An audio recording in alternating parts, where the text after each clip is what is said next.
la enfermería, es decir, que cada vez se acerque más a una independencia, que todas las intervenciones sean garantizadas conforme a la seguridad del paciente.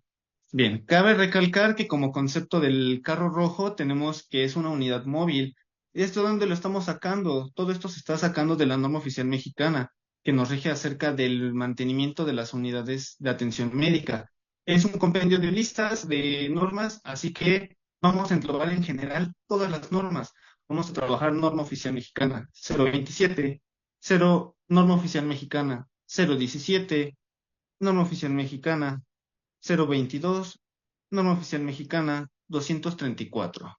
Los voy a comentar en el chat para que igualmente podamos hacer hincapié de este tipo de normas que nos marca acerca del conteo del material y su expensación conforme a fechas. Es decir, tiene que ordenarse de un material de mayor fecha de caducidad a menor fecha de caducidad. Bien, ¿qué nos marca la norma oficial mexicana 027 acerca del equipo de unidad médico en servicios de atención hospitalaria? Nos dice en el apartado H, apéndice 8, que es la unidad médica móvil compacta y segura. Garantiza e integra equipos de medicamentos, materiales y forma inmediata en una emergencia médica, con una amenaza inminente a la vida, un paro cardíaco respiratorio o aparente, colapso cardiovascular o shock anafiláctico, paciente con riesgo a morir. Cabe recalcar que no únicamente el carro de paro se le conoce como carro de reanimación, es decir, no va a ser exclusivamente para paradas cardíacas, sino cualquier situación que comprometa en riesgo la vida del paciente, desde una intoxicación, una hemorragia, ahora sí, una parada respiratoria, una parada cardíaca. Vemos que el carro rojo ya no es necesariamente un carro rojo. Antes se marcaba que era un carro rojo gracias a los inventores de este carro rojo que lo patentaron y lo hicieron que fuera de color rojo, pero hoy en día vemos que el carro es de color azul, de color morado, de color gris, y antes este carro de reanimación tenía que ser única y exclusivamente de metal. Hoy en vemos que ya no estamos casados con el acero inoxidable. Hoy contamos con plástico rígido, resistente, liso para estos carros de reanimación. Y como lo comentaba, ya no es rojo necesariamente, puede ser azul, rosa e incluso hasta blanco, dependiendo de la institución en la que trabajemos. Entonces, una de las nuevas actualizaciones nos marca que ya no se utiliza el nombre o ya no se refiere únicamente a él como carro de paro, sino como carro de reanimación o carro de emergencias. Bien, una vez dicho esto, hay que ver qué contiene este carro, porque si bien podemos apreciar en la imagen, se divide en cajones, al lado tiene un tanque de oxígeno, en la parte posterior tiene una tabla. Oiga, y el día de mí me toca recibir el carro de paro, porque dentro de esta normativa, la norma oficial mexicana 017 nos implica que el personal de salud, en este caso de enfermería, tiene que hacer la recepción y entrega y surtimiento de material en el carro de paro se tiene que encargar o asegurar que todo el tiempo esté dispensado este carro. Bien, antes de continuar con características sobre el carro de paro, cabe recalcar que la normativa, la norma oficial mexicana 027, nos marca o estipula que bajo ningún concepto el carro de paro tiene que estar bajo seguro. Tiene que tener protectores que nos indican que la integridad del carro está completa y así aseguramos que no haya toma de este material para realizar procedimientos dentro de los servicios de urgencia u hospitalización, pero no tienen que estar cerrados bajo candado, únicamente tienen que estar asegurados, así nos lo menciona, tiene que estar asegurados. Bien, ¿con qué tipo de seguros? Con sellos violables que puedan romperse al jalar el cajón, jamás bajo llave. En caso de una emergencia, no podremos hacer uso de los medicamentos ni del material. Entonces, punto número uno, el carro no tiene que estar bajo llave. Punto número dos, el carro tiene que estar situado en una posición estratégica en la cual podamos acceder a él en situación de emergencias. En este caso, tiene que ser un área libre, amplia, despejada y cerca al área de choque. ¿Por qué hago hincapié acerca del área de choque? Porque nos marca la normativa, nos marca la norma oficial mexicana 017 tenemos que tener precaución en la vigilancia de los servicios de urgencias y emergencias. Es decir, el carro no tiene que estar con los de recuperación. El carro no tiene que estar en el triage. El carro tiene que estar en un área accesible a él, que cualquier sitio del servicio de urgencias pueda acceder a él. Bien, ahora, ¿qué sucede con el servicio de hospitalización? ¿Qué sucede con el servicio de terapia intensiva? La misma normativa. El carro tiene que estar en un área céntrica y disponible para cualquier uso. Bien, ahora sí, vámonos con las características propias del carro. Tiene dimensiones específicas que lo marca la norma oficial mexicana 027, longitud, ancho y altura. Que esta longitud, ancho y altura principalmente nos marca el mínimo requisito para surtir un carro de paro, que el mínimo requisito nos dice que son 4 cajones. Oiga, yo en mi hospital he visto que hay carros de paro que tienen 5 cajones, 6 cajones, 7 cajones en la UCI. ¿Se permite? Sí, claro que se permite. ¿Cuánto es el mínimo? 4. De ahí en fuera tú puedes agregar los cajones que sean necesarios de acuerdo a tu especialidad. Sea especialidad neonatal, especialidad respiratoria, especialidad crítica. Vamos a tener insumos para cierto tipo de especialidad. Entonces, mínimo, ¿cuánto nos marca la norma? 4 cajones. Extras, 2 o 3 cajones extras. La longitud y medidas, aquí se las dejo en pantalla por si gustan tomarle medidas, que pues las medidas van a variar dependiendo del fabricante. Bien, ahora sí, características de este carro. Estructura sólida de acero inoxidable, que ya no es acero. Dijimos que puede ser de plástico rígido liso, con capacidad de almacenar desfibrilador, compuesto por 4 cajones mínimos y frenos como dos, como mínimo. Un portazueros, estetoscopio, un portatanque de oxígeno, que esté suministrado de oxígeno. Muchas veces ocupamos el tanque del carro de paro para levantar al paciente a bañar, para levantar al paciente a, a realizar el tendido de cama.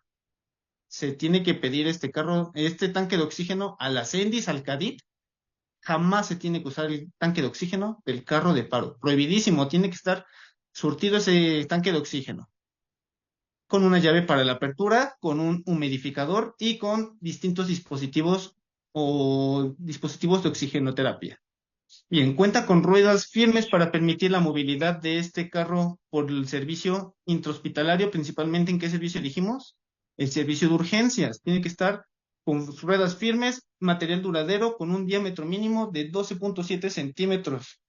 Bien, ¿qué sucede con el carro de paro cuando se encuentra desabastecido? El personal de enfermería tiene que abastecerlo. Bien, ahora bien, vámonos con las esquinas redondeadas para evitar la laceración o causar daños al paciente mediante el traslado de urgencias, ya que se mueve a grandes velocidades. Tiene que tener una barra para el desplazamiento para que podamos tomarlo y manipularlo más fácilmente. Y tiene en la parte posterior una tabla.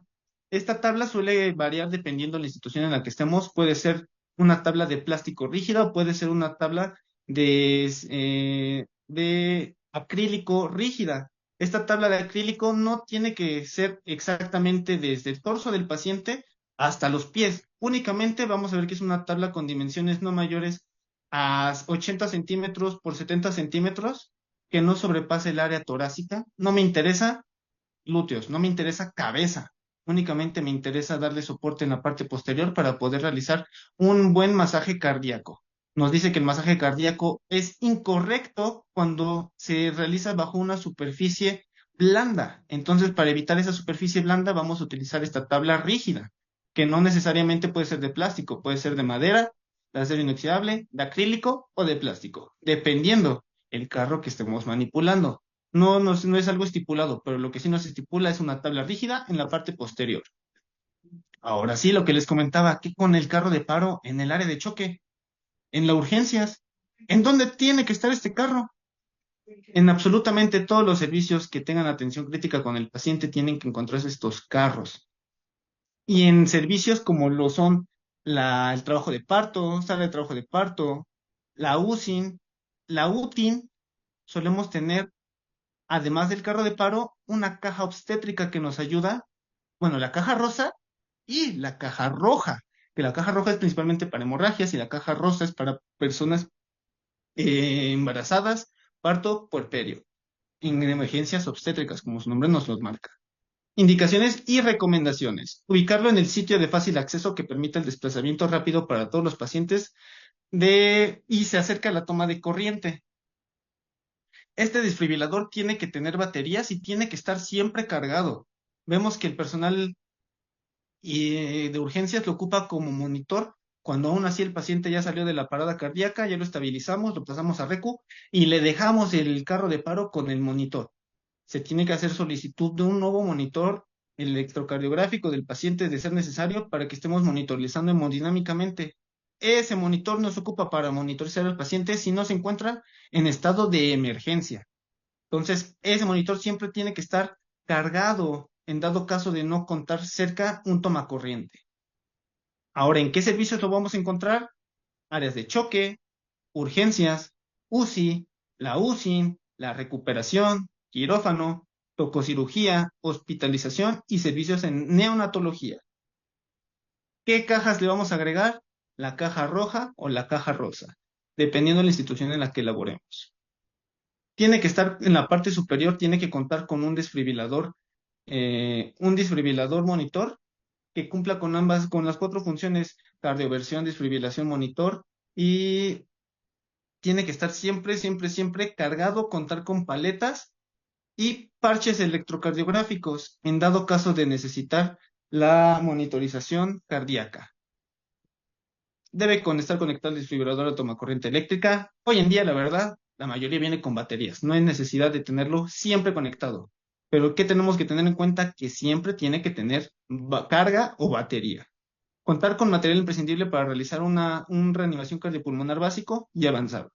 Que bueno, dijimos que ya no va a ser únicamente para paradas cardíacas, sino también va a ser utilizado para emergencias. Por ejemplo, ¿qué tipo de emergencias? Porque vamos a tener, ahí lo vamos a ver, vamos a tener eh, mm, este grupo de fármacos, el grupo de fármacos número 1, que es fármacos corticosteroideos. ¿Y a mí para qué me sirve la dexametasona en un paro cardíaco? ¿A mí para qué me sirve una dexametasona y una hidrocortisona en un paro cardíaco? Entonces el carro de reanimación no es únicamente para paradas cardíacas o paradas respiratorias. También se utiliza para emergencias, como por ejemplo, los corticosteroideos nos sirven para una reacción anafiláctica, permitir la permeabilidad de las vías aéreas en dado caso de la oclusión de las mismas. Entonces ya vimos una de las pequeñas actualizaciones. No únicamente se utiliza para paradas cardiorrespiratorias, se utiliza para emergencias. También, por ejemplo, una intoxicación con cualquier estupefaciente o cualquier químico puede ser considerada una emergencia. Una hemorragia puede ser considerada una emergencia. Cualquier situación que ponga en riesgo la vida del propio paciente. Ahora sí, vámonos de arriba hacia abajo. ¿Qué contiene nuestro carro de paro? Haciendo hincapié en la norma oficial mexicana 027, ¿cuántos cajones mínimos tiene que tener este carro? Mínimo tiene que tener 4 cajones. Extras, dependiendo la especialidad. Puede tener 5, 6, hasta 7 cajones puede tener este carro. Como podemos observar aquí en esta imagen, le voy a hacer zoom, podemos apreciar que hay un pequeño seguro de color rojo. Estos son los sellos inviolables que les mencionaba. Una vez roto ese sello, no se puede resellar. Tienes que ir a la Cendis, al CADIT, con tu jefe de enfermeras a que te proporcione otro de estos seguros. Y antes de colocarlo, tienes que estar asegurado o tienes que verificar que esté expendido, es decir, que esté completo el stock. Esto, fíjense, les vamos a hacer, bueno, les voy a dar una lista de pequeñas normas que tiene que ser este carro de paro. Bien, les voy a colocar aquí en el chat las normas oficiales que tenemos que hacer lectura para poder saber por qué. Una vez un compañero me dijo, pues yo soy auxiliar en el instituto, yo soy auxiliar y yo no me veo obligado a recibir el carro. Yo no me veo obligado a saber cómo se maneja. ¿Qué crees? Como profesional o como servidor público de enfermería, tenemos la obligación de saber la manipulación de este carro. Porque una de las supervisiones continuas que se hace acerca de este carro nos hace 4 hincapiés. Número 1, revisión periódica. Número 2, responsabilidad del personal de salud. Número 3, la documentación necesaria para la prescripción de medicamentos y administración. Número 4, la más importante, capacitación. El personal que se encuentra en urgencias va a estar bajo constante capacitación para el manejo correcto de la unidad móvil de emergencias, lo que nos quiere decir que mes con mes, semana con semana, vamos a tener un personal, principalmente el de especialista, el urgenciólogo o el de terapia intensiva, va dando una capacitación como personal para que sepas manipular la unidad móvil de emergencias. ¿Cómo se llama esa unidad móvil de emergencias? Carro de reanimación o carro rojo, antes conocido como carro de paro. Entonces, sí, así es. Aunque seas un auxiliar, tienes que saber cómo se maneja el carro. En una situación médico-legal no te exhorta de la responsabilidad judicial. Si el paciente fallece por una mala atención del equipo médico, desde el médico de cabecera que lo atendió hasta el auxiliar que estaba únicamente tomando signos vitales o tendiendo la cama del paciente, si le correspondía la atención a ese paciente, se hace parte de la carpeta de investigación o del expediente clínico o de la hoja de evento adverso de este paciente.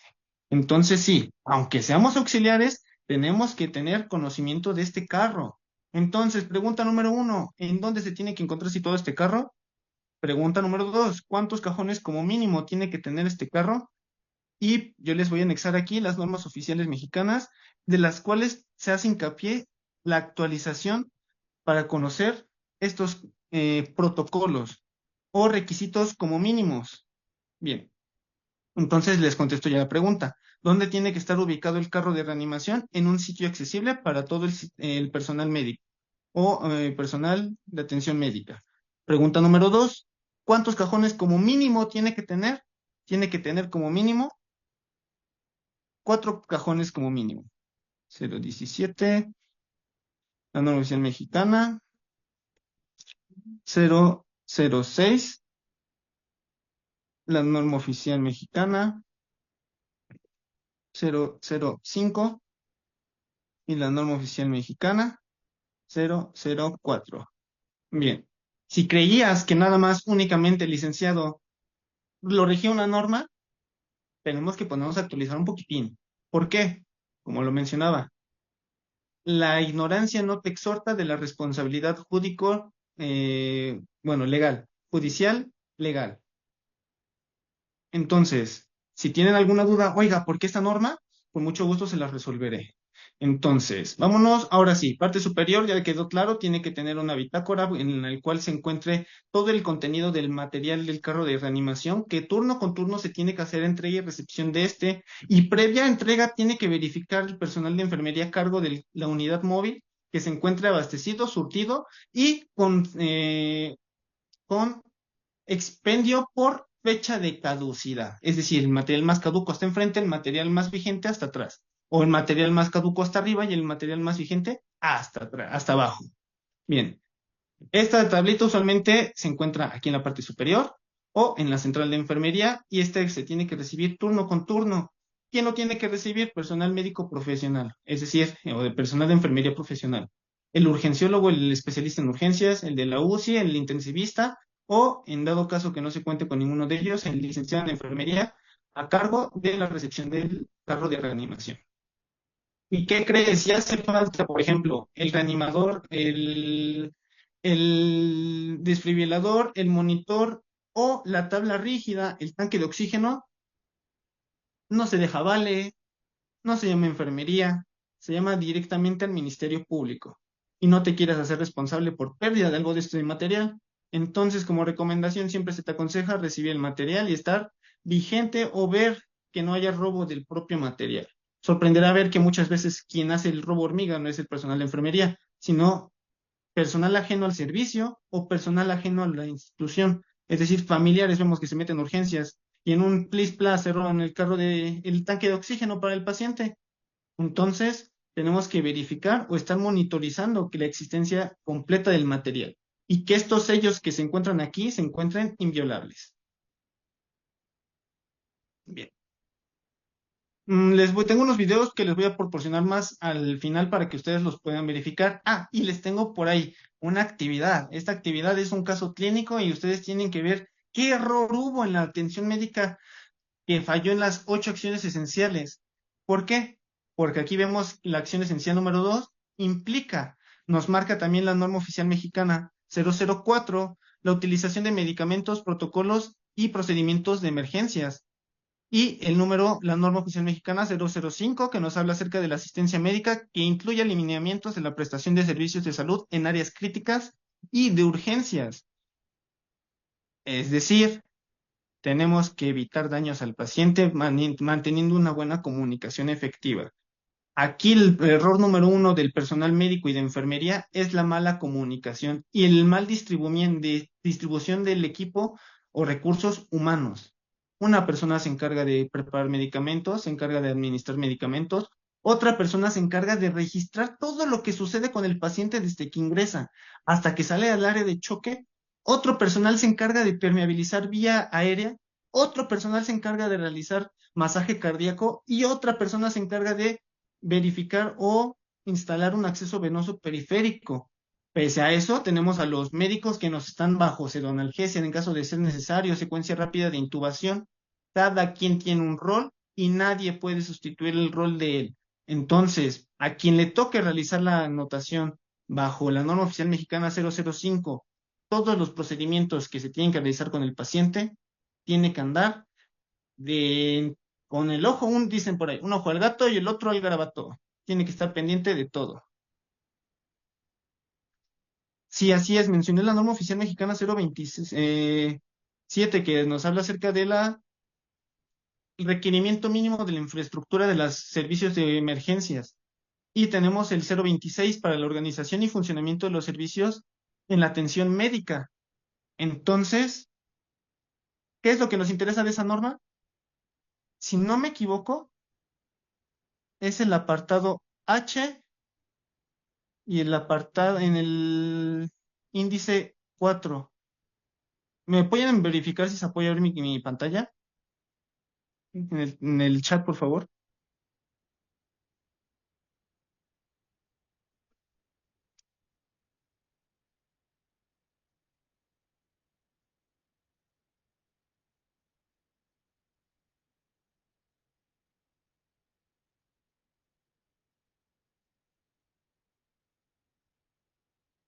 Ya, creo que ya. Bien, perfecto.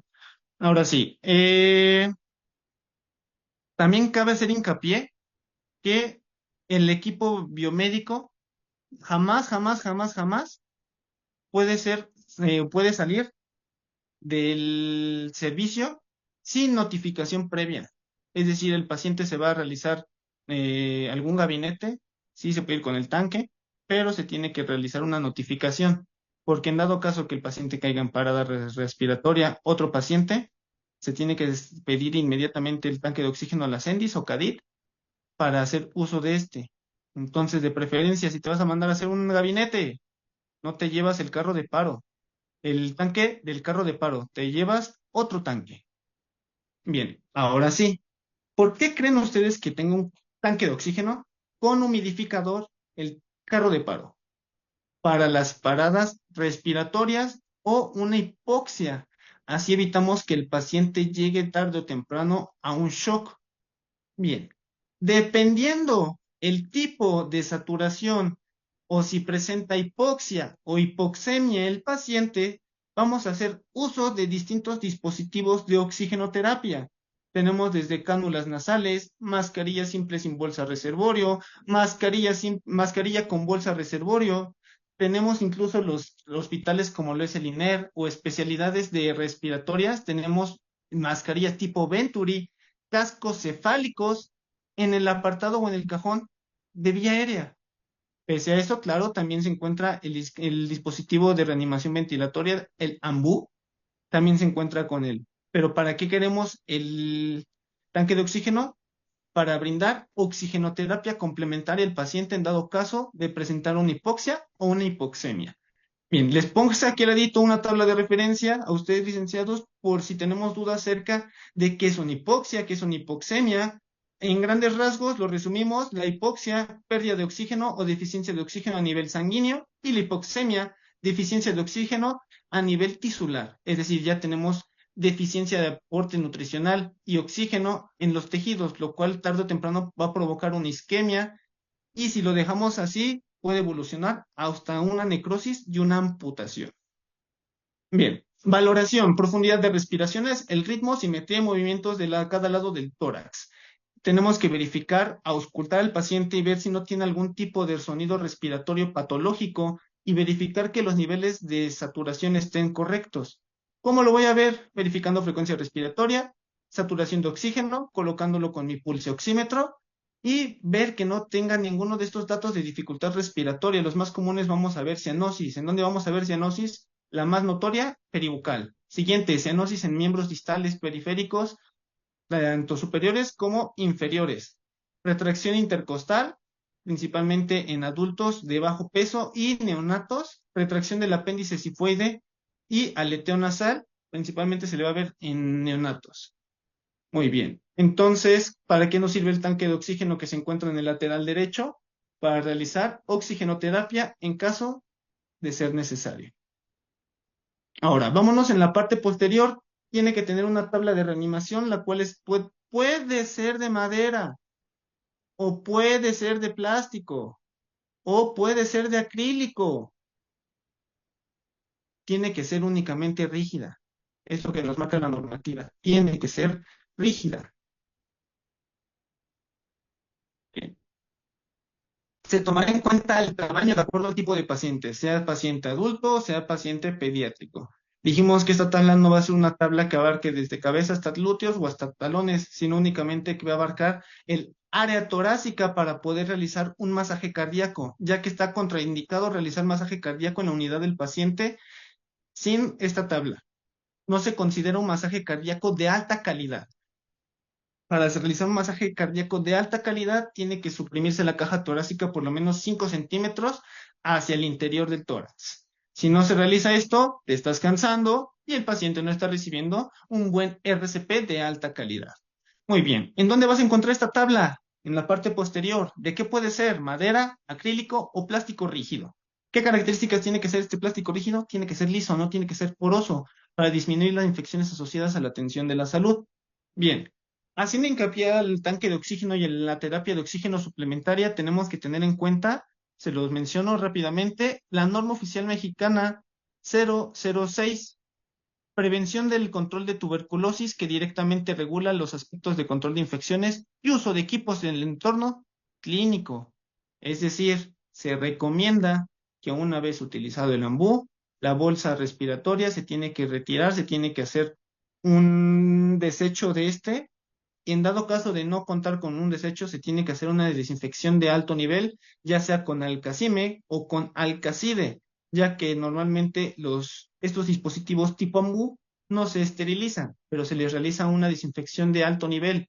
¿Con qué se les realiza? Dependiendo de la institución, pero protocolos, por ejemplo, en el IMSS se maneja un protocolo de desinfección de alto nivel con alcacime, inmerso durante, dependiendo del fabricante, 20 minutos, 30 minutos, dependiendo del fabricante, se hace una inmersión del dispositivo para reducir la tuberculosis asociada a los equipos médicos. ¿Qué norma nos lo marca? La norma oficial mexicana 006. Ahora sí, distribución de los cajones del carro de reanimación.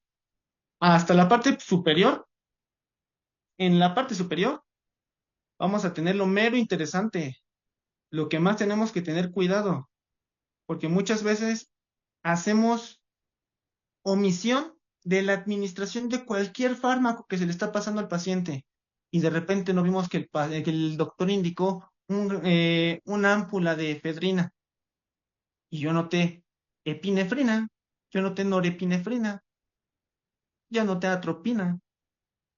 Entonces tenemos que aquí hacer hincapié en la acción esencial número 2, comunicación efectiva.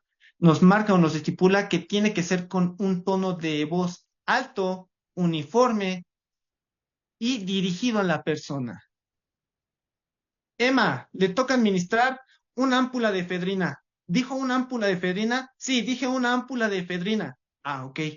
La anotamos corroboramos con el médico por tercera vez, nos dice que hay que hacer una triple verificación con otro personal ajeno, es decir, que lo va a preparar, y hacemos una triple verificación. Médico me dijo a mí que estoy anotando todo. Yo que estoy anotando todo, lo verifico una triple verificación con el personal que está preparando el medicamento y lo va a administrar. Entonces, con esto reducimos la tasa de daños o eventos adversos centinelas provocados al paciente durante la atención de una situación de emergencias. ¿Gracias a qué? A la comunicación efectiva. Nos marca el sistema SBARS, que tiene que ser siempre hablas, comunicas, confirmas, escribes, verificas y administras. El sistema SBARS, por su terminología en inglés, nos marca que es el protocolo a seguir en una situación de emergencias, comunicación efectiva. De esta manera reducimos el índice de eventos adversos centinela y cuasi falla en el paciente. Bien, ahora sí. ¿Por qué creen ustedes que esté tan vigilado el carro de paro? Número uno, por el costo. Dijimos que si se llega a perder cualquiera de estos instrumentos del carro de paro, monitor, tabla, tanque de oxígeno o dispositivo de cardioversión, nuestro DEA o nuestro desfibrilador se tiene que hacer llamado al MP. Entonces, sí, tenemos que estar muy verificando este carro de paro. Les sorprenderá ver que en el servicio de urgencias es lo que yo más he visto. Y bueno, estuve leyendo que sucedía. El robo del material y mobiliario nos marcaba como evidencia que el 80% de las ocasiones, personal y personas ajenas al servicio de urgencias hacen robo de este material. Es decir, no es el propio equipo.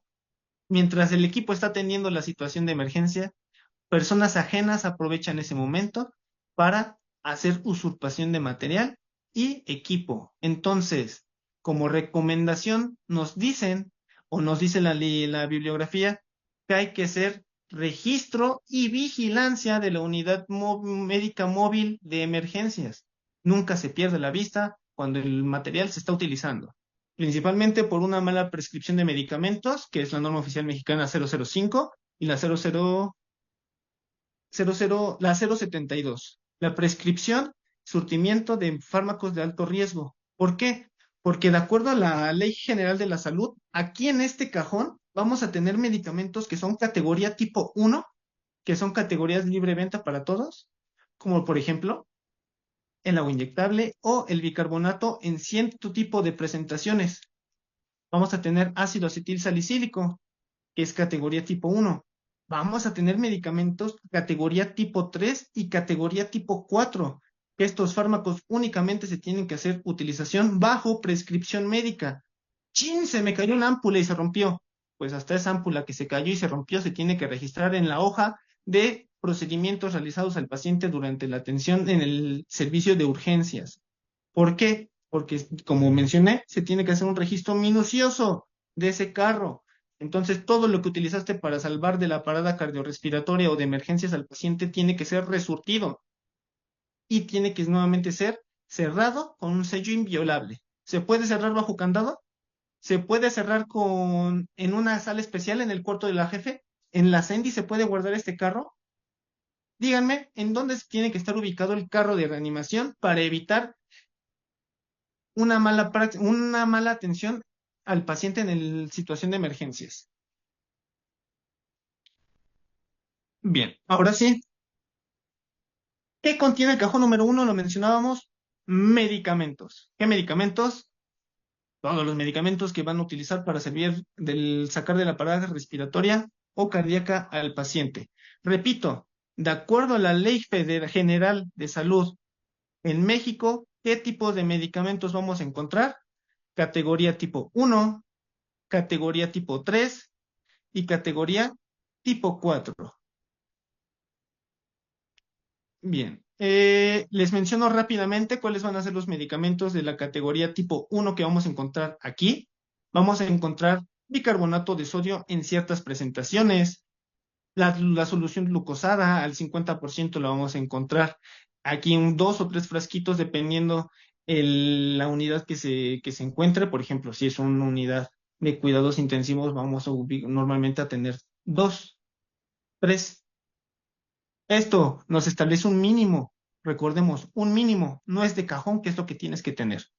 Entonces, esa es la ventaja que tenemos con esta norma, que es muy flexible y se adapta dependiendo de las necesidades del servicio. Bien, entonces, ¿qué categoría tipo uno vamos a encontrar? Medicamentos de venta libre de acuerdo a la Ley General de Salud en México. Categoría tipo uno, bicarbonato de sodio y glucosa. Categoría tipo 2, medicamentos que requieren prescripción médica en más de una vez. Categoría tipo 3, adrenalina, epinefrina, atropina, amiodarona, lidocaína, cloruro de potasio, dopamina, dobutamina, naloxona, nitroglicerina, flumacemil, magnesio y heparina. Por último, categoría tipo 4, tenemos almidazolam, diazepam, que se utilizan bajo prescripción médica y control estricto debido a su potencial de abuso o dependencia. Entonces tenemos medicamentos que son únicamente bajo prescripción. Imagínate, te roban uno, chin. Entonces tienes que estar un ojo al gato y el otro al carro de paro. Bien. Ahora sí, una vez explicado esto, podemos dividir el cajón en cuatro principales grupos.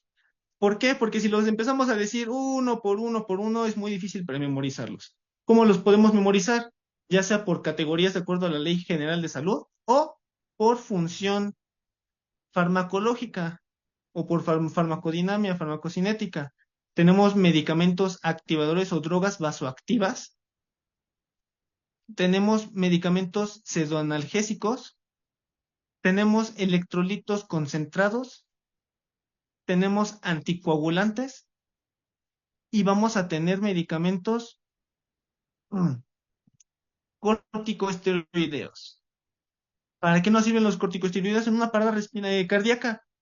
No son para parada cardíaca. Dijimos que el carro de paro tiene que ser utilizado para salvar situaciones que corran en riesgo la vida del paciente. Un shock anafiláctico. Entonces sí, vemos que no únicamente se utiliza para paradas cardíacas ni respiratorias. Ahora sí, material de consumo. ¿Qué se encuentra de material de consumo como mínimo en este carro? ¿Por qué hago tanto hincapié en mínimo? Porque si se dan cuenta, va a cambiar, van a decir, oiga, yo he visto que en mi hospital no se tiene 5 becuronios, se tienen 10. Ah, ok, puede ser que probablemente en tu hospital utilicen el becuronio para realizarse la analgesia en el paciente, en vez de utilizar el propofol o el midazolam. Entonces sí, sí se vale. ¿Qué nos indica la norma oficial mexicana? Un criterio como mínimo. ¿Podemos agregar más? Sí, se puede agregar más, de acuerdo a las necesidades de la especialidad o hospital. Bien, ahora sí, vamos a ver la norma oficial mexicana 234. ¿Qué nos marca la norma oficial mexicana 234 del 2003? Establece los requisitos para la construcción, equipamiento y mantenimiento de hospitales y consultorios médicos de alta especialidad. Aquí nos menciona, les comentaba el apéndice 4, apartado H, acerca del carro de paro. Nos dice que tiene que estar ubicado en una posición estratégica y disponible o accesible para todo el personal, y nos marca que tiene que estar con material vigente. Tiene que el personal está obligado a verificar periódicamente que los insumos se encuentren dentro de la caducidad establecida. Si en dado caso encontrarse caduco, se hace la entrega del material a Sendis y nos regresan un material vigente. Este material tiene que estar separado de acuerdo principalmente eh, por especialidad. Especialidad de hemodinamia, especialidad de curación, especialidad de bloqueo, especialidad para monitorización electrocardiográfica. Nos marca la norma oficial mexicana, la 005, que tiene que estar surtido, abastecido y vigente. Pese a eso, tiene que haber una semaforización con etiquetas de colores del medicamento, material más caduco, próximo a caducar, y material más vigente. Bien, ahora sí, es responsabilidad del equipo de enfermería saber realizar una monitorización hemodinámica al paciente. Dependiendo del tipo de emergencia que sea, vamos a colocar parches electrocardiográficos o directamente vamos a realizar la punción de una vía arterial para conectarlo a un capnógrafo y a un equipo de monitorización hemodinámica en tiempo real.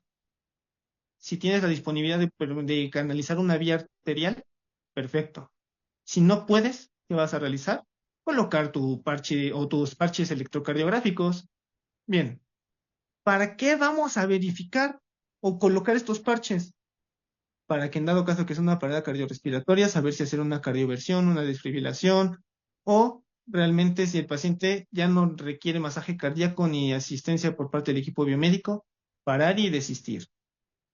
Ahora sí me interesa comentarles aquí, ¿saben colocar las derivaciones? ¿Saben cómo se colocan de acuerdo a los sitios anatómicos? Si no lo sabemos mencionar, aquí lo tenemos un pequeño esquema que les puede servir muchísimo para aquellos profesionales que apenas nos ingresaron al servicio de urgencias. Porque cuando no hemos pisado el servicio de urgencias, es algo nuevo para nosotros colocarlo. De repente el médico te dice, rápido, colócale los parches electrocardiográficos porque vamos a ver si tiene asistolia o realmente tiene, le podemos hacer una cardioversión. ¿Cómo se colocan? Ok, por situación anatómica, vete de derecha a izquierda. Corto espacio intercostal en el borde esternal, intercostal izquierdo del borde esternal, quinto espacio intercostal entre la esquila, en la línea clavicular media, intercostal izquierda, línea media axilar anterior, intercostal de la media axilar. Está difícil. Si te das cuenta, como memotecnia, sigue un gusanito, va bajando, descendiendo de espacio intercostal, así como si lo fuera una partitura de melódica que va descendiendo, se ve un descenso cromático, aquí también se ve un descenso de estas derivaciones, desde el cuarto espacio intercostal hasta el quinto espacio intercostal, comenzando por la línea media clavicular hasta la línea media axilar. Bien, de hecho, la actividad que les tengo preparada tiene un ejercicio, un tórax con un paciente y tú tienes que colocar o señalar con un punto rojo en dónde vas a colocar las derivaciones de los parches electrocardiográficos para monitorización cardíaca del paciente. Entonces, como recomendación, tómale captura o si te lo sabes, quiero que me menciones, vayamos más allá, no me menciones parche azulito, parche café, parche verde, no, mencióname derivación B1, B2, B3, B4, B5, 6 y hasta ahorita nada más. Ahorita llegamos a la cardioversión. Bien. Tercer cajón se le conoce como el cajón de vía aérea. Este cajón de vía aérea, ¿qué creen que tenga? Efectivamente, material para la vía aérea. Aquí hacemos hincapié a la norma que les comentaba hace ratito, la norma oficial mexicana 006, acerca de la reducción de tuberculosis por parte del equipo biomédico. Vemos que los médicos siguen siendo algunos, no todos, mala praxis del mango de laringo. Lo utilizamos o la hoja de laringoscopio, una disculpa. Hacemos uso de la hoja de laringoscopio, hacemos secuencia rápida de intubación al paciente con parada respiratoria, le hacemos una limpieza con una tonuna alcoholada y así lo guardan los médicos en la bolsa de papel grado médico, listo para la siguiente utilización. De esto se encarga la norma oficial mexicana 006, reducir las infecciones asociadas con tuberculosis al equipo biomédico. ¿No les suena un poquito algo? Aquí hacemos hincapié en la acción esencial número 5. Reducción de las infecciones asociadas a la atención de la salud.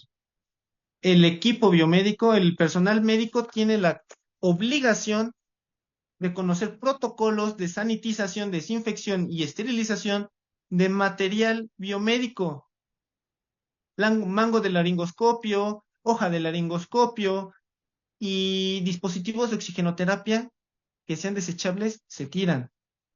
Hoja de laringoscopio en teoría tiene que ser una hoja desechable. Vemos que son de acero inoxidable y que son reutilizadas. Ok, tienen que someterse bajo una esterilización o si no, en dado caso que el material no lo permita o el dispositivo no lo permita, únicamente una desinfección de alto nivel.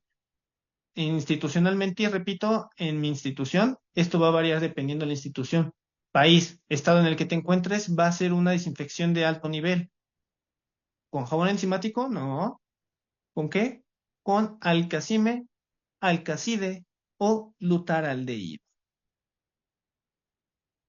Que sí, en algunas instituciones incluso hasta las realizan esterilización con plasma, repito, ya dependiendo protocolos.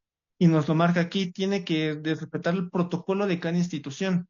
De hecho, una recomendación adicional que nos hace la norma oficial mexicana es que se realicen constantemente simulacros.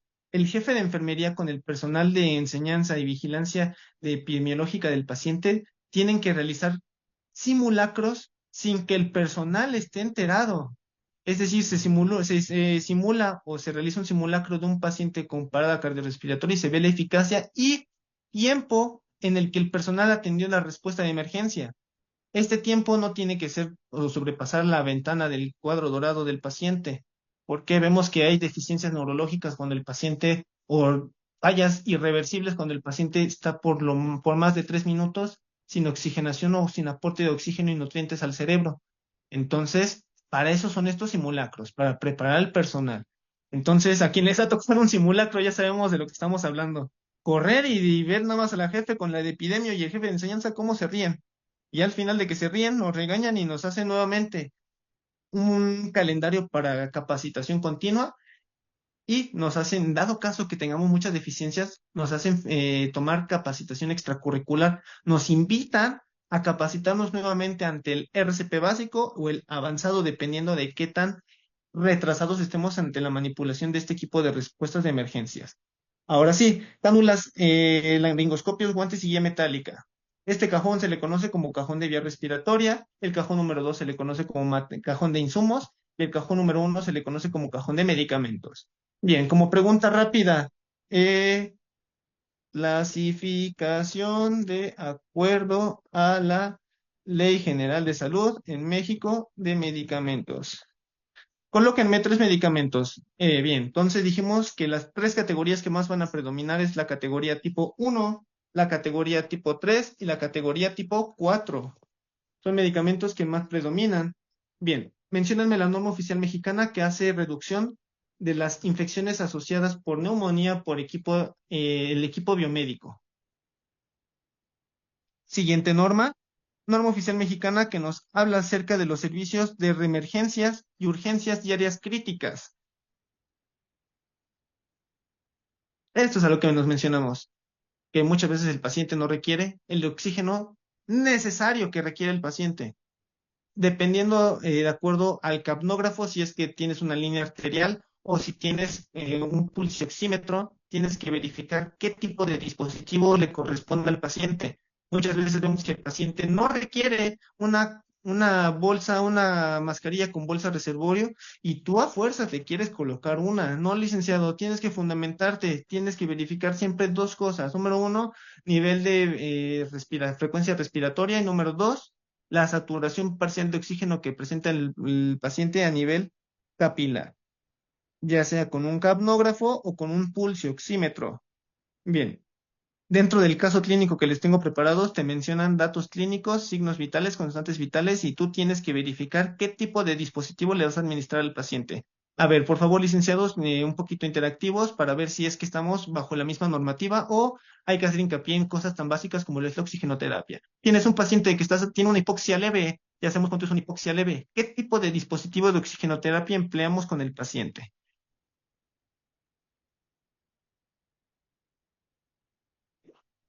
En el Estado de México nos guiamos por la Guía Técnica para el Manejo y Control del Carro Rojo. Bien, de hecho, bueno, dependiendo de la institución, por ejemplo, aunque sea Estado de México, el Instituto Mexicano del Seguro Social, la que tenemos aquí es más cercana, próxima a su domicilio, mi casa, su casa, es la Clínica 71, es hospital de segundo nivel. Este hospital se sigue manejando por la norma oficial mexicana 006 y la 026, que nos habla acerca del manejo de este carro. Como es un poco, bueno, un poco muy obsoleta, hacemos uso de manuales internos o protocolos estandarizados para justamente actualizarnos un poquito más, ya que tiene toda la razón. Al realizar yo esta investigación para la diapositiva, mencionaban la guía práctica clínica o la guía técnica del carro rojo y nos mencionaba la norma. ¿Qué creen? La norma está viejísima. A pesar de que está recientemente actualizada, está vieja, está obsoleta. Entonces hacemos uso de manuales o protocolos estandarizados. Licenciada Luz María, agradecería mucho que dijera desde qué institución nos acompaña, ya que pues también es importante saber cómo se manejan en otras instituciones y en qué hospitales lo manejamos así. Entonces, sí, haciendo hincapié a eso, no se casen únicamente con las normas, porque están obsoletas. Váyanse a manuales, aquí es lo que nos menciona. Manuales intrahospitalarios, protocolos estandarizados, simulacros y guías de práctica clínica o guías técnicas para el manejo de los unidad médica móvil. Sí, tenemos que estar muy, muy, muy actualizados. ¿Por qué? Porque, como le mencionaba a mi compañero, a mi colega, tú porque seas auxiliar, estás obligado. Y el día que llegue un paciente en una parada cardiorrespiratoria y no quieras realizar o hagas omisión de actividades, te vas para un caso médico legal. Tú tienes la responsabilidad ética y profesional de la actualización y conocimiento de las unidades intrahospitalarias. Entonces, sí, hasta el pobre auxiliar le toca verificar este carro. Bien, tenemos una hipoxia leve, efectivamente, cánulas nasales. Nosotros igual y tenemos agregadas las NOM que ha mencionado. ISEM, ahora IMSS Bienestar. Sí, exacto. Entonces, sí, fíjense, entonces, los que estemos laborando en ISEM, ISEMIM y ahora IMSS Bienestar, no hay que estudiar tanto las normas, porque sí, efectivamente, las normas ya están viejitas. Hay que estudiar la guía técnica o la guía de práctica clínica, ya que esa es la que se trabaja en el ISEM. Aquí en el IMSS, como les mencionaba, mencionamos o trabajamos protocolos o manuales estandarizados, más las normas, porque las normas sí no te exhorta, tienes que irte conforme a las normas. Ah, que quiero colocarle, no lo sé, en vez de tabla rígida, le voy a colocar una tabla suave. Ahí estamos incumpliendo la norma y hay problemas legales. Entonces siempre hay que acatar como mínimo las normas, ya como extra más actualizado, protocolos. ¿Qué nos dice el protocolo de manejo del carro de reanimación? Que tiene que ser reabastecido mínimo, dice periódicamente. ¿A qué se refiere periódicamente? Una vez por turno. Y la norma oficial mexicana nos menciona que el carro tiene que ser abastecido de forma periódica, pero no nos marca cuánto es el lapso. Puede ser 2, 3, 2 días, un día, en la mañana de todos los días. Ya el protocolo nos dice que tiene que ser entrega y recepción en contraturno, es decir, yo recibo el carro de paro y yo lo entrego el carro de paro. Eso les menciono, ya es más interno. Bien, siguiente pregunta. Tenemos un paciente con hipoxia leve, le secan cánulas nasales. Ahora, ese paciente aumenta esa hipoxia y de repente, chin, se nos va rápido a una hipoxia grave. Cada vez que se utiliza se reabastece. Y por ejemplo, si no se utiliza el carro de paro, ¿estamos obligados a verificar su integridad? Pregunta al aire. Si no lo hemos utilizado durante el turno, ¿estamos obligados a verificar su integridad? ¿Y cómo verificamos que el carro de paro o el carro de reanimación no ha sido utilizado o enajenado, que alguien lo haya abierto sin consentimiento? ¿Cómo lo verificamos? Ahora, el carro de paro lo puede encontrar en la jefatura de enfermería o al lado de la unidad del paciente o dónde se tiene que encontrar este carro de reanimación. Siguiente pregunta, ¿cuántos cajones como mínimo nos tiene que tener el cajón? ¿Se puede tener más cajones? Bien, vamos a ver, una hipoxia leve, sí, claro, con una bitácora de recepción de carto, con el candado no violado, mascarilla con reservorio. Efectivamente, para la hipoxia grave se utiliza mascarilla con reservorio y tiene que tener un sello inviolable. No tiene que tener candado, recordemos que ese candado no puede ser candado, tiene que ser un sello inviolable, principalmente de plástico o de papel, para una vez roto o abierto, tenga que ser verificado, contado y resurtido el material. Sí, claro, con la bitácora. Bien, entonces personal que recibe el carro, personal que entrega el carro. Bien, ahora sí, ¿qué hacer si el paciente ya no requiere tu mascarilla con bolsa reservorio? Ya te cayó en una parada respiratoria. ¿Cómo tienes que sacar al paciente rápido de esa parada antes de que te pase a una parada cardiorrespiratoria? Tienes que hacer uso del balón autoinflable o conocido también como dispositivo tipo ambú. El personal que se encargue de mantención de la vía aérea o permeabilidad de la vía aérea únicamente se queda ambuceando, se queda haciendo las respiraciones, la reanimación respiratoria. No puede estar insuflando o dando reanimación respiratoria, preparando medicamentos y aparte de todo eso, anotando lo que el médico dice. Quien está en vía respiratoria, ni modo, te tocó. Te quedas al final en vía respiratoria. No puede perder esta sincronicidad. Ahora sí, el que está realizando reanimación cardiopulmonar, ¿se puede cambiar o se puede quedar ahí para siempre? Él sí se puede cambiar. ¿Cuándo lo vamos a cambiar? Cuando haya un relevo y cuando se note que el masaje cardíaco no está siendo de alta calidad. ¿Cuántos centímetros se tiene que hundir el tórax para que sea considerado un masaje cardíaco de alta calidad? 5 centímetros. Para que este masaje cardíaco sea efectuado con efectividad en la cama del paciente, ¿qué tiene que tener por debajo el paciente del tórax? La tabla rígida. ¿Cuánto tiene que cubrir esa tabla rígida? Únicamente caja torácica. ¿Y de qué está hecha esta tabla rígida?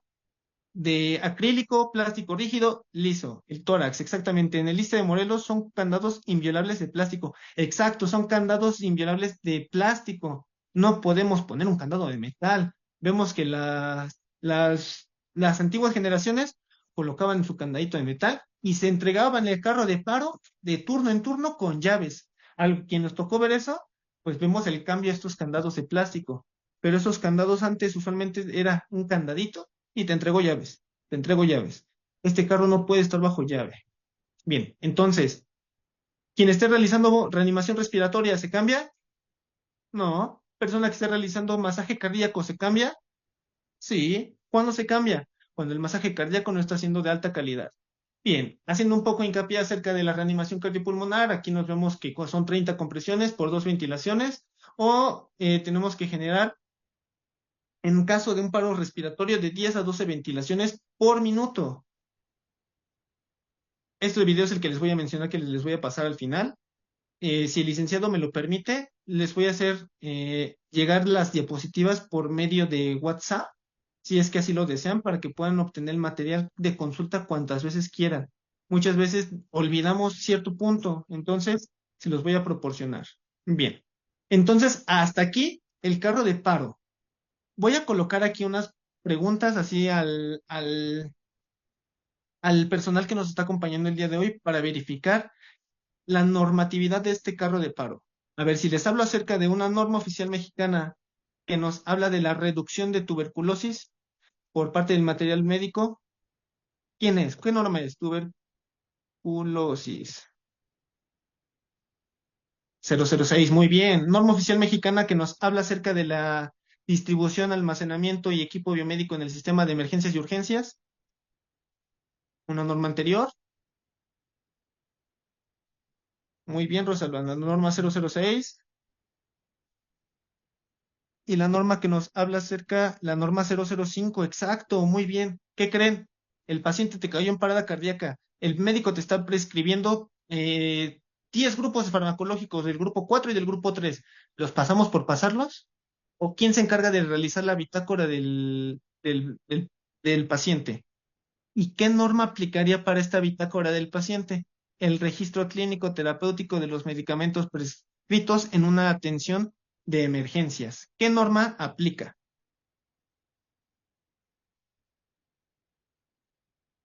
La norma 004. Bien. Ahora, si les hablo acerca de la intervención de enfermería que conlleva la reanimación cardiopulmonar como equipo médico, es decir, no únicamente, o como equipo multidisciplinario, no únicamente está enfermería ahí parado. También vemos a médicos, también vemos a inhaloterapia. Entonces, ¿qué norma oficial mexicana nos habla acerca de las intervenciones de enfermería en la aplicación de enfermería en el Sistema Nacional de Salud? ¿Qué norma? ¿Y qué tipo de intervención aplicaría para este tipo de casos? Intervención, sí, bien, muy bien, Norma Espíndola, muy bien, licenciada. La norma oficial mexicana 019, la norma oficial mexicana 019. ¿Y qué intervención sería? ¿Independiente, dependiente o interdependiente? Muy bien. Esto es lo que estamos buscando con esta jornada de capacitación. Buscar que el personal médico y de enfermería esté con las bases médico-legales para poder fundamentarse en su quehacer diario.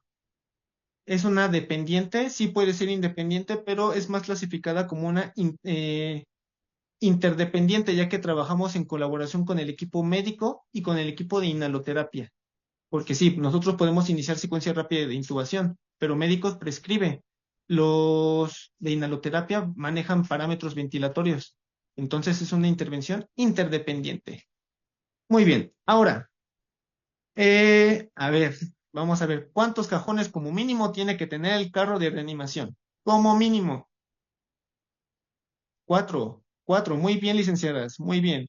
Entonces, cuatro cajones como mínimo. ¿Qué tiene que tener en la parte posterior este carro de reanimación? ¿Y qué características tiene que tener lo que tiene en la parte posterior? La tabla de reanimación, ¿qué características tiene que tener? ¿De qué puede ser? ¿Puede ser de plástico blando? Rígida, vientos, tabla rígida, que puede ser principalmente de plástico o de acrílico. Siguiente pregunta. ¿Qué tiene que tener en la parte superior el carro de reanimación? Yo les digo una, el poste para colocar soluciones, el desfibrilador, bien, el desfibrilador, bien. ¿Es lo mismo el monitor que el desfibrilador?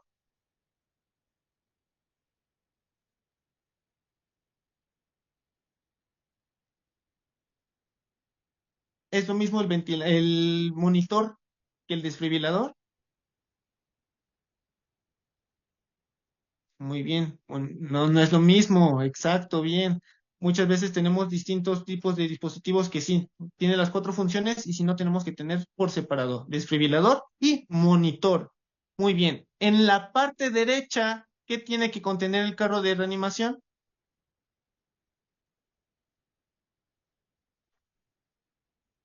Tanque de oxígeno, muy bien. Con humidificador y el tanque de oxígeno tiene que estar lleno. Muy bien. Ahora sí, primer cajón se le conoce como cajón de medicamentos. De acuerdo a la Ley Federal de Salud, ¿cuántas categorías vamos a tener principalmente?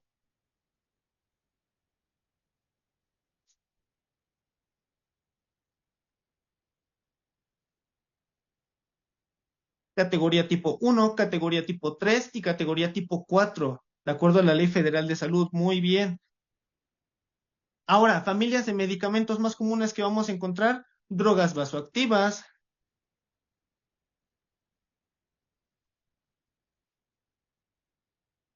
sedantes, analgésicos, corticoes.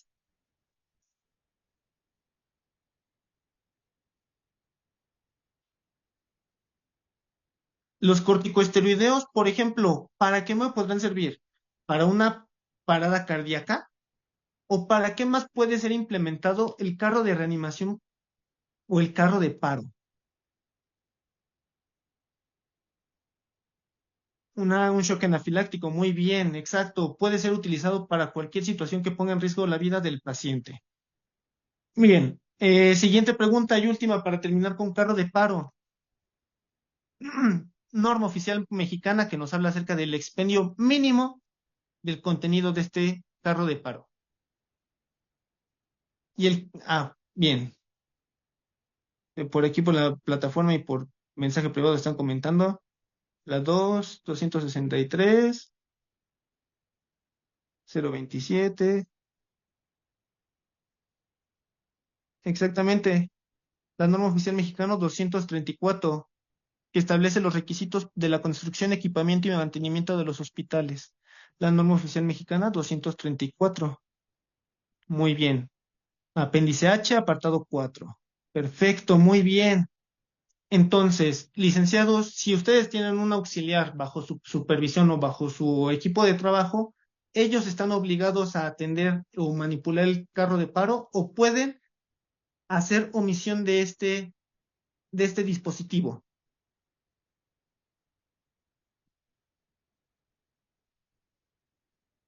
Efectivamente, también los auxiliares están obligados a manipular el carro de reanimación cardiopulmonar. Muy bien, tienen que intervenir. Bien, ¿por qué hago tanto hincapié en esto? Estos temas se están dando con el objetivo de reducir los eventos adversos por parte del personal de enfermería. Enfermería, como bien lo mencionábamos, necesita este empujoncito para la independencia. Nosotros podemos, gracias a bueno, el nivel licenciatura, podemos hacer prescripción de medicamentos del cuadro básico y los que son médicos pueden hacer prescripción de cualquier tipo de fármacos. Entonces, nosotros como enfermería podemos hacer prescripción en caso de emergencias de cualquier tipo de medicamentos que se encuentren en el carro de reanimación. Por ejemplo, el equipo de respuestas prehospitalario, los paramédicos, tienen permitido únicamente los intermedios de prescribir 7 medicamentos. Tienen chance de prescribir medicamentos más altos que enfermería. Ellos pueden pasar drogas vasoactivas y analgésicos sedantes, cosas que en enfermería, si no eres profesional, no tienes la autorización legal. Entonces, tenemos que hacer uso de la norma oficial mexicana 019, acciones interdependientes por parte de enfermería. Ahora sí, ¿qué tipo de acciones esenciales vimos el día de hoy? La número 2, al verificar la comunicación efectiva en un caso de emergencias. Rosalba, tiene que pasar 1 gramo de paracetamol, licenciada. ¿Cuánto? 1 gramo de paracetamol. Efectivamente, 1 gramo de paracetamol. Lo anota y al final se verifica con el personal que lo va a preparar para hacer una triple verificación. Muy bien. Norma oficial mexicana que nos habla acerca de la reducción de infecciones de tuberculosis asociadas a la atención de médicos, la 06, y va muy de la mano con la cuarta acción esencial, la quinta acción esencial, reducción de las infecciones asociadas a la atención de la salud. Número 1, identificación del paciente. ¿Cómo lo identificamos? Con el expediente clínico. No, norma oficial mexicana 072 nos habla de expendimiento de electrolitos concentrados y medicamentos de alto riesgo. ¿Le suena? Sí, también lo vemos en el cajón número 1, que tenemos Ley General de Salud, categoría 1, 3 y 4 para la prescripción de medicamentos. Ahora, siguiente, la acción esencial número 4, procedimientos seguros. ¿Los llevaremos a cabo? Se tiene que hacer una estandarización en la secuencia de intubación mecánica para los pacientes que tienen o merecen ser acreedores de esta intubación. Entonces, de hecho, en la guía práctica clínica, ese yo lo tengo impreso, me encanta. Hay un algoritmo que nos indica para ver qué tipo de pacientes requieren o no requieren la intubación, secuencia de intubación mecánica. Les comentaba que les voy a pasar la diapo, ahí también les voy a pasar esa guía práctica. Ese algoritmo nos salva muchísimo de cosas legales. Oye, el paciente te permitía tener todavía una mascarilla tipo reservorio con bolsa.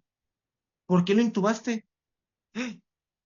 Chin, demandota. Entonces, para evitar eso, tenemos que hacer uso de la corta acción esencial, procedimientos seguros. Únicamente a los pacientes indicados se le administra, como con la guía de práctica clínica en el algoritmo nos lo marca.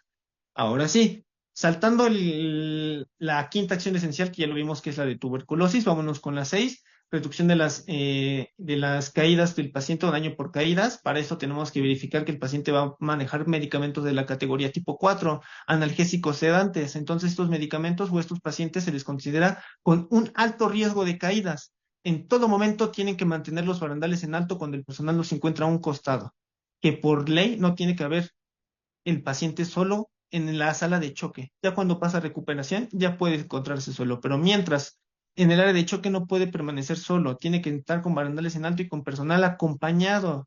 Bien, acción esencial número 7, la realización o levantamiento de reportes adversos Sentinel y Quasifaya. Bien, con esto de los eventos adversos Sentinel y Quasifaya, ¿cuál es el error más común que nos marca la guía de práctica clínica? El error médico, bueno, del equipo multidisciplinario, el evento adverso y como segundo lugar, el evento centinela. Fallas casi no hay. El personal médico y enfermería no tienen una buena comunicación efectiva y pasan medicamentos que no tienen que ser prescritos. Para ser preciso, aquí tengo el dato, nos marca que tiene un error de cuasi fallas del 0.10%, bueno, del 10%. De eventos adversos tenemos una incidencia del 70%, mientras que los centinela tenemos un 30%. Entonces es sorprendente ver cómo le causamos un daño al paciente. Sí, le paso un antibiótico, le paso un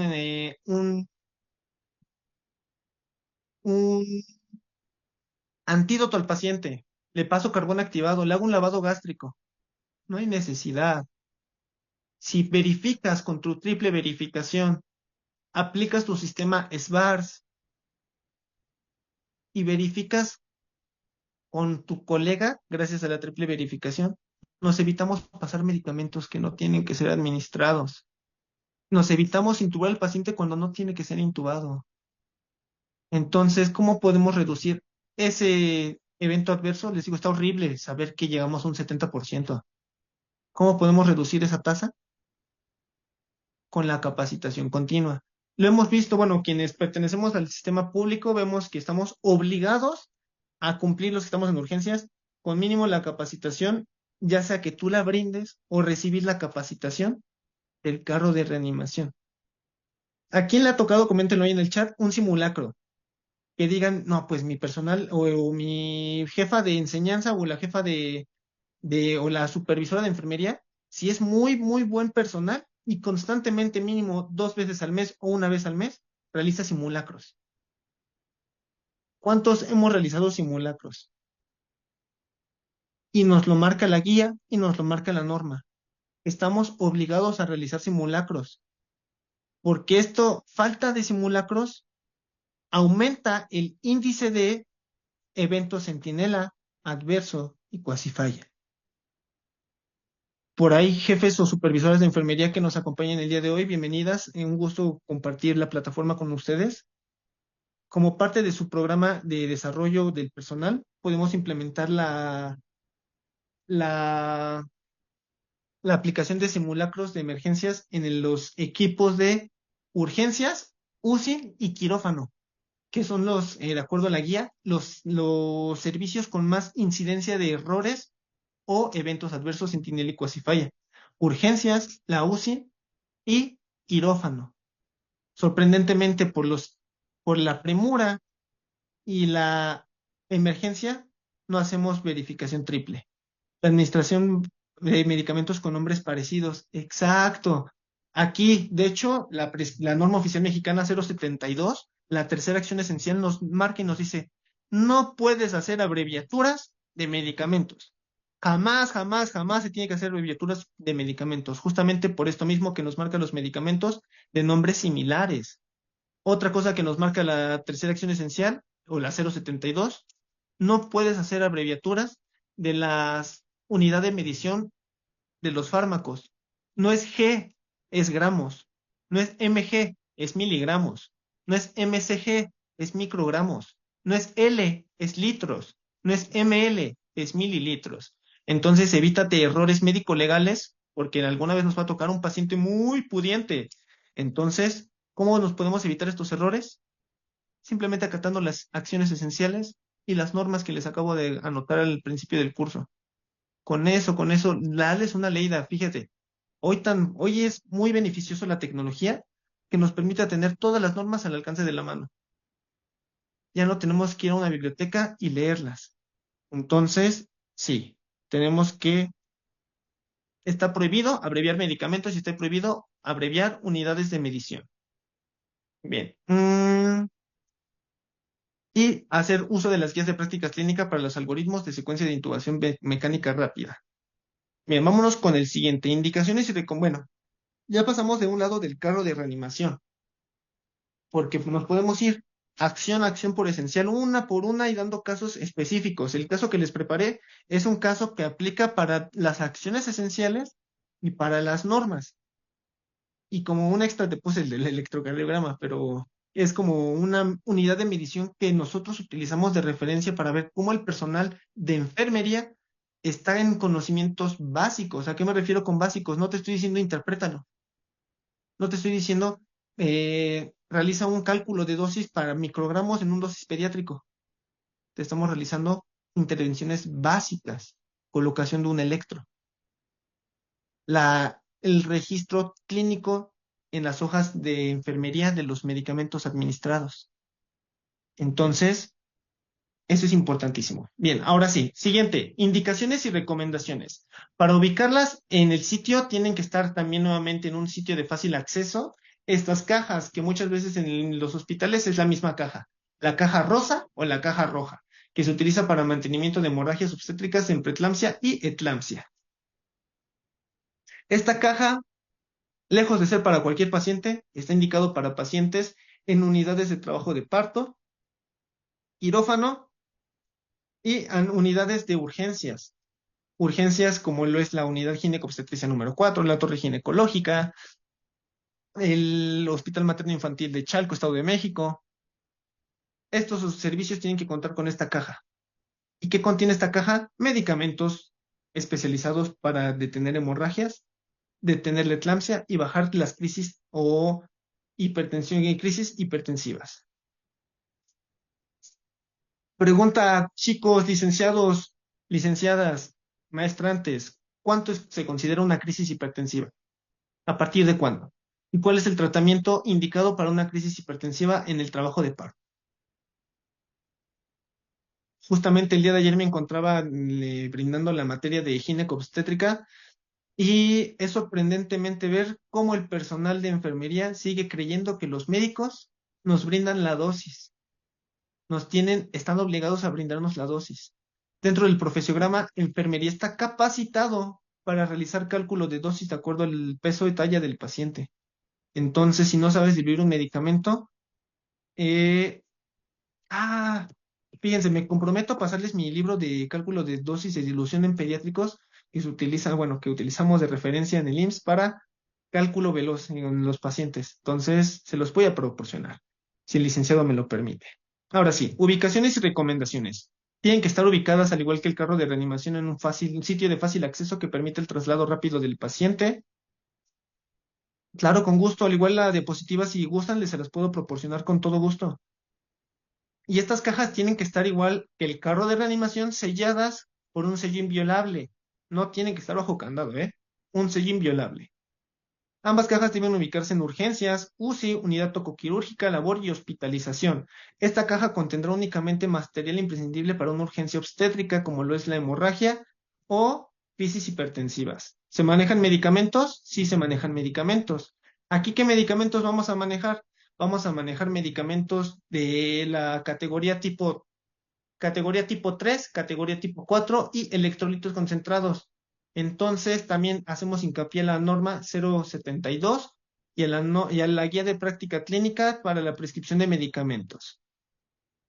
Bien, ahora sí, la caja rosa contendrá solamente el material para urgencias obstétricas, como por ejemplo hemorragias y atonías musculares uterinas. Se corrobora el adecuado uso, reutilizando su recepción y entrega al término del turno. Al igual que el carro de paro, alguien se encarga de recibirlo y alguien se encarga de entregarlo. Bien, medicamentos que contiene la caja rosa. Tiene que contener principalmente ¿qué medicamentos? Medicamentos de la categoría tipo 3 y categoría tipo 4 de acuerdo a la Ley Federal de Salud. Y dentro de esos vamos a encontrar principalmente el más común que vamos a ver que se usa imprescindiblemente, cloruro de potasio. Cloruro de potasio, tienes que saber calcular dosis y dilución.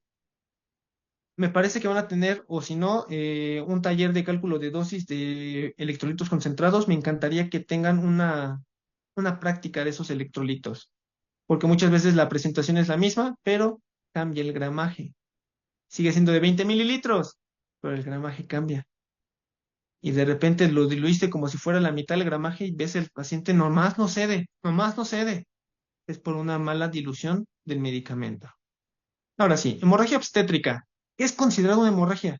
Ahí ya está sangrando tantito. Cuando se sangra más o pierde más de 500 mililitros de volumen sérico durante la atención posparto o poscesárea, ya sea por a través de la incisión quirúrgica o por genitales, tenemos que evaluar constantemente la toalla higiénica o la toalla femenina para verificar la cantidad de sangrado, el tipo de sangrado y si presencia o no loquios hemáticos. En dado caso de que la hemorragia sea mayor a 500 mililitros, inmediatamente empezamos con la reposición de volumen sérico y empezamos con medicamentos inhibidores o medicamentos que encargados para reducir la hemorragia uterina. Bien, la hemorragia puede ser del interior hacia el exterior o puede ser provocada desde el exterior. Por ejemplo, lo más común que vamos a encontrar es en cavidad peritoneal y en órganos genitales, gracias a la episiotomía, que vemos que hoy en día, gracias a Dios, es considerado una violencia obstétrica. La episiotomía ya no se tiene que realizar porque se ha comprobado que es la causa número 2 de comorbilidades en la mujer posparto, en el puerperio, gracias a la infección, a la alta tasa de infección y a la alta tasa de hemorragia transvaginal que supera los 500 mililitros. Entonces, la episiotomía está contraindicada. Algunos lo seguimos haciendo, pero pues ya vemos que el desconocimiento nos hace hacer atrocidades. La episiotomía, violencia obstétrica. Actualmente se considera hemorragia masiva cuando un paciente requiere la reposición de 10 o más paquetes lobulales para su manejo del término de 24 horas. Entonces imagínate un paciente que está así, no lo vas a tener en piso. ¿Dónde se va a encontrar principalmente este paciente con más de 10 paquetes lobulares? En la terapia intensiva. Bien, inmediatamente vemos que el paciente cae con una hemorragia, tenemos que empezar con medicamentos como lo es la oxitocina, misoprostol para disminuir el sangrado o atonía uterina. Aquí tenemos las soluciones más utilizadas, que es la solución glucosada para recuperar pérdidas calóricas y la solución Hartmann para recuperar volumen sérico. Cuando el volumen es mayor a 1500 mililitros, inmediatamente se empieza con la transfusión sanguínea y en dado caso de no contar con el tipo de sangre, con lo que se hace el mantenimiento es con una solución coloide expansora del volumen sérico como precaución o como stand-by en lo que se consigue en banco de sangre central o en otro hospital el tipo de sangre que tenga el paciente. Lo más común, hospitales de segundo nivel o unidades de primer nivel en trabajo de parto no tienen banco de sangre. ¿Cómo recuperamos atonía o cómo recuperamos volumen sérico si no tengo sangre? No le puedo pasar un paquete litrocitario, un paquete plasmático, un paquete globular. ¿Cómo lo hago? Con una solución coloide. Perfectísimo. Medicamentos que deberán tener la caja roja obstétrica es un proceso útil creado para el manejo de urgencias obstétricas. El Hermacel, bien, el Hermacel es una marca quirúrgica, bueno, una marca, pero sí, cualquier tipo de solución coloide, principalmente de origen natural, ya que causa menor reacción anafiláctica que las de origen sintético.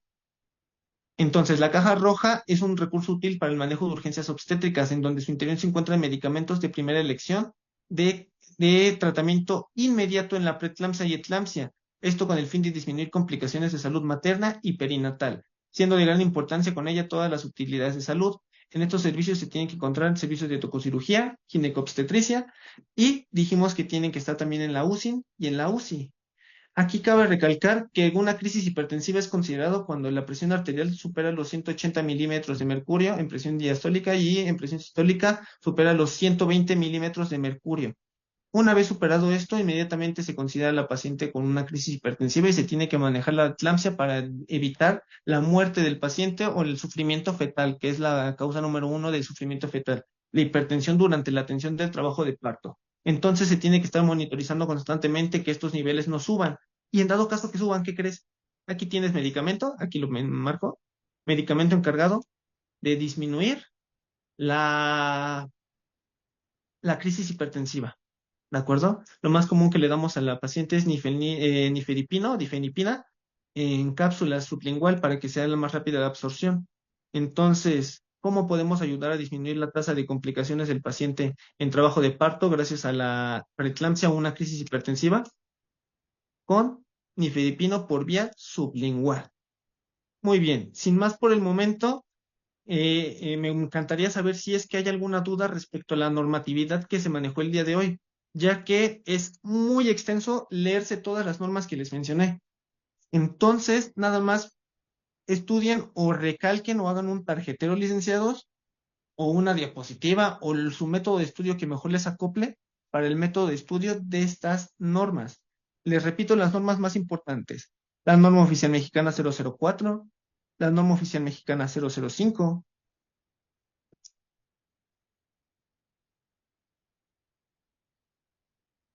la norma oficial mexicana 006, la norma oficial mexicana 072 y la norma oficial mexicana 234. Muy bien. No, de nada, es un gusto, para mí es un placer. ¿Por qué? Porque muchas veces vemos y caemos en en la rutina de recibo y entrego la caja. Y no sabemos ni qué tiene en mi carro. Una vez un compañero le dijeron, préstame rápido tu tabla rígida. ¿Cuál tabla rígida? Y le da el expediente del paciente. Ven que tenemos carpetitas con tablas de metal o tablas de madera, dependiendo de la institución. Le da su tabla. Ay, no. La agarramos de bajada un mes completito y la jefe lo puso a estudiar. Y fue el personal encargado de dar la capacitación a los demás personales como castigo. Entonces, como protocolos o como, sí, está marcado como protocolos para la reducción de incidencias en la atención del trabajo de emergencias, tenemos tres situaciones. Número uno, los protocolos rutinarios, o lo mejor dicho, los simulacros rutinarios, mínimo nos lo marca, tiene que ser una vez al mes, simulacros sin que el personal esté enterado. Número dos, tenemos que hacer capacitación retroactiva del personal. Constantemente vamos a recibir una capacitación al mes, que tendría que ser por la tasa de eventos adversos, tiene que ser cuatro, lo recomienda que tiene que ser cuatro, pero se aplica por normatividad una capacitación al mes por parte del personal. Y tiene que haber responsabilidad por personal del personal no profesional, es decir, la inclusión a este protocolo a los auxiliares de enfermería. Tienes que estar capacitados. Incluso, ¿saben quién está capacitado para realizar reanimación cardiopulmonar en caso de traslado a un laboratorio o a un gabinete? Los camilleros están obligados a saber utilizar el carro de paro y realizar reanimación cardiopulmonar básica. Él activa el sistema de cadena de emergencias intrahospitalario. El personal profesional acude al llamado y se sustituye al camillero. Pero el camillero entra dentro de este protocolo. Y jamás uno pensaría que el camillero entra dentro de estos protocolos. Entonces el camillero, si ve que un paciente cae en paro y no hace nada, también es responsable de la muerte indirecta del paciente, es culpable de homicidio no doloso.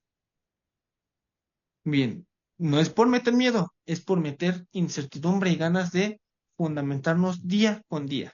Y por último, la documentación de este paciente tiene que estar siempre con una triple verificación. Recibo orden verbal, la confirmo con el compañero y eso se le conoce como el sistema SBARS.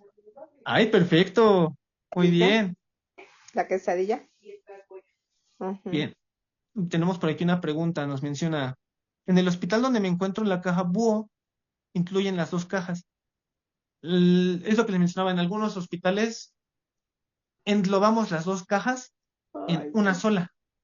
Por ejemplo, en los hospitales del ISEMIN, me parece, ahí la conocen como caja obstétrica. No le dan color, no le dicen caja rosa, caja roja, le llama caja obstétrica. Aquí me imagino, bueno, ¿desde qué hospital nos saluda, licenciada María Guadalupe? Ay, Ahí en ese hospital se le conoce como caja búho. Entonces, ¿pueden repetir las normas que considera la capacitación continua, por favor? La capacitación continua no viene dentro de una norma, pero sí viene dentro de los protocolos o recomendaciones de la guía práctica. Nos dice la capacitación y los protocolos. Bien, Ayer estaba haciendo unas calabacitas con pizza, mm, pero todavía les falta. muy bien. Pues, licenciado, por aquí, hasta aquí mi participación del día de hoy. No sé si tengan algo más que agregar, alguna duda por esclarecer. Es momento de externarlos hacia lo demás. En OPD de IMSS Bienestar Tlaxcala, caja búho. Caja búho engloba las dos cajas. Bien, otro nombre, me imagino que es un protocolo estandarizado dentro del sistema IMSS Bienestar o del hospital, me imagino, ¿no? Licenciada María.